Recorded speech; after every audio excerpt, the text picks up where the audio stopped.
ദർസ് എന്ന് പറയുന്നത് വലിയൊരു സംഗതിയാണ്. അതുകൊണ്ടാണ് സമസ്ത കേരള ജമിയത്തുൽ ഉലമയുടെ അതേ സെന്റിനറിയോടനുബന്ധിച്ച് ബഹുമാനപ്പെട്ട ഉസ്താദ് അവറുകൾ തീരുമാനിച്ചു, എല്ലാ സാധാരണക്കാരും ഒരു ദർസിലോതിയ മുതഅല്ലിമായി മരിക്കാൻ അവർക്ക് സാധിക്കണം. അതിനുവേണ്ടി ഉസ്താദ് അവറുകൾ ഒരു ചെറിയ കിതാബ് രചിച്ചു. ആ കിതാബിലെ പ്രമേയങ്ങൾ മുഴുവനും മനുഷ്യന്റെ സ്വഭാവം ശുദ്ധീകരിക്കാനും ആത്മാവ് ശുദ്ധീകരിക്കാനുമുള്ള പ്രമേയങ്ങളാണ്, ബാബുകളാണ്, അധ്യായങ്ങളാണ്.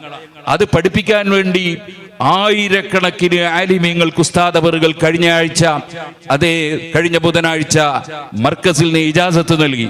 ഇപ്പോൾ ഓരോ സ്ഥലങ്ങളിലും അങ്ങനെ നാട്ടുദർസ് ആരംഭിക്കുകയാണ്. ആ നാട്ടുദർസിൽ അവർ എല്ലാ സാധാരണക്കാർക്ക് ചിലർക്ക് തോന്നും എനിക്ക് വയസ്സ് 65 70 ഇനി ഞാൻ എന്ത് ദർസ് പഠിക്കാനാണ്. അങ്ങനല്ല. നബി സല്ലല്ലാഹു അലൈഹി വസല്ലം ദർസിൽ പങ്കെടുത്തിരുന്ന സഹാബികൾ 60 70 ഒക്കെ വയസ്സുള്ളവരാണ്. നബി സല്ലല്ലാഹു തങ്ങളെക്കാൾ പ്രായമുള്ള ആളാണ് അബ്ബാസ് റളിയല്ലാഹു അൻഹു. നബി തങ്ങളുടെ പിതൃ സഹോദരനാണ്. നബി തങ്ങളുടെ ദർസിൽ ഓതി പഠിച്ചിട്ടുണ്ട്. അങ്ങനെ പ്രായം ഒരു വിഷയമല്ല. ഏത് പ്രായമുള്ളവരും സാധാരണക്കാർക്കൊക്കെ ഒരു കിതാബെങ്കിലും ജീവിതത്തിൽ ഓതി പഠിക്കുക, അതിനൊരു വിഷയവുമില്ല. ആകെ ആഴ്ചയിൽ ഒരു ദിവസം ഒരു 40 മിനിറ്റ് ആ ദർസിൽ പങ്കെടുത്താൽ മതി. 40 മിനിറ്റ്, കൂടിയാൽ 1 മണിക്കൂർ, അതിലധികം ഉണ്ടാകരുത് എന്ന് നിർദ്ദേശം കൊടുത്തിട്ടുണ്ട്. അങ്ങനെ 40 മിനിറ്റ്, അതിൽ ഒരു അധ്യായം, അള്ളാഹുവിന്റെ പരിശുദ്ധ ഖുർആനിൽ ഒരായത്ത്, നബി സല്ലല്ലാഹു തങ്ങളുടെ ഒരു ഹദീസ്, നബി തങ്ങളുടെ ജീവിത രീതിയിലുണ്ടായ സ്വഭാവ ഗുണത്തെ അറിയിക്കുന്ന ഒരു സംഭവം, ഇങ്ങനെ തുടങ്ങിയിട്ടാണ് ഓരോ പാഠങ്ങളും ഉസ്താദ് അവറുകൾ അതിൽ ക്രോഡീകരിച്ചിട്ടുള്ളത്. അത് ഏകദേശം ഒരു 10 ലക്ഷത്തോളം ആളുകൾ ദർസിൽ പഠിച്ച മുതഅല്ലിമാവുക, ഒരു കിതാബെങ്കിലും ജീവിതത്തിൽ ഓതുക. അത് ഓതാനുള്ള സംവിധാനമാണ് നാട്ടുദർസിലൂടെ സമസ്തയുടെ സെന്റിനറിയുടെ ഭാഗമായി നമ്മൾ രൂപീകരിച്ചിട്ടുള്ളത്. ഇൻഷാ അല്ലാഹ് നിങ്ങളുടെ നാടുകളിലൊക്കെ ആ ദർസുകൾ സ്ഥാപിക്കണം എന്ന് ഞാൻ നിങ്ങളോട് ഉണർത്തുകയാണ്. അത് ഓതിക്കൊടുക്കാൻ ഇജാസത്ത് ലഭിച്ച മുതഅല്ലിമീങ്ങളായ ഉസ്താദുമാർ, മുതഅല്ലിമീങ്ങൾ എന്ന് പറഞ്ഞാൽ ചെറിയ കുട്ടികളല്ല, മുതഅല്ലിമീങ്ങൾ പഠിക്കുന്നവരെന്നാണ്. ഉസ്താദിനെ സംബന്ധിച്ചിടത്തോളം ഞങ്ങളൊക്കെ മുതഅല്ലിമീങ്ങളാണ്. അങ്ങനെ ഞങ്ങൾ പലരും അതിനു വേണ്ടി തന്നെ സമയം കണ്ടെത്തുകയാണ്.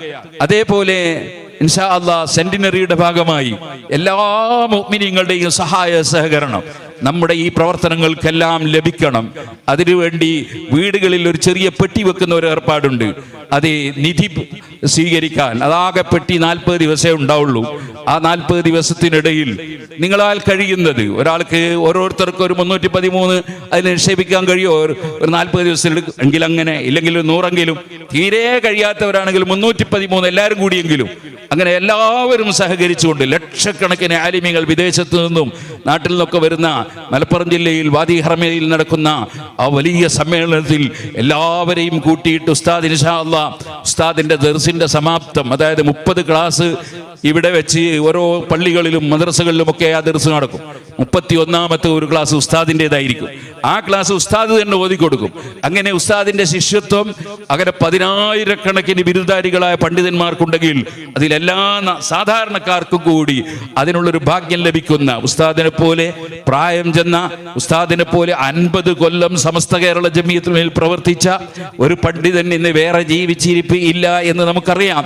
ലോകം മുഴുക്കെ അറിയപ്പെട്ട മഹാനായ ഉസ്താദ് അവറുകളുടെ ഒരു ശിഷ്യത്വം സ്വീകരിക്കാനും കൂടിയുള്ള ഒരു വഴിയായിട്ടാണ് അത് ആവിഷ്കരിച്ചിട്ടുള്ളത്. ഞാനിപ്പോ ഇൽമു പഠിക്കാൻ വേണ്ടി വരുന്ന നബി സല്ലല്ലാഹു അലൈഹി വസല്ലം തങ്ങളുടെ അടുക്കൽ ഞാൻ ഇൽമു പഠിക്കാനാണ് വന്നത് എന്ന് പറഞ്ഞാൽ ചെറിയ കുട്ടിയല്ല, വലിയ ആളാണ്. അവരാണ് മർഹബൻ ലി ത്വാലിബിൽ ഇൽം, ഇൽമു പഠിക്കുന്നവർക്ക് സ്വാഗതം എന്ന് പറഞ്ഞ് നബി സല്ലല്ലാഹു അലൈഹി വസല്ലം സ്വാഗതം ചെയ്തുകൊണ്ട് ആ ഇൽമു പഠിക്കുന്ന ആൾക്ക് മലക്കുകൾ അങ്ങനെ ആകാശം വരെ മുറ്റി നിന്ന് സ്നേഹിച്ചുകൊണ്ട് തലോടും അതേ എന്ന് ഓർമ്മപ്പെടുത്തിയിട്ടുള്ളത്. അതുകൊണ്ട് ഇൽമു പഠിക്കുന്ന വിദ്യാർത്ഥികൾ വലിയ സ്ഥാനമുള്ളവരാണ്.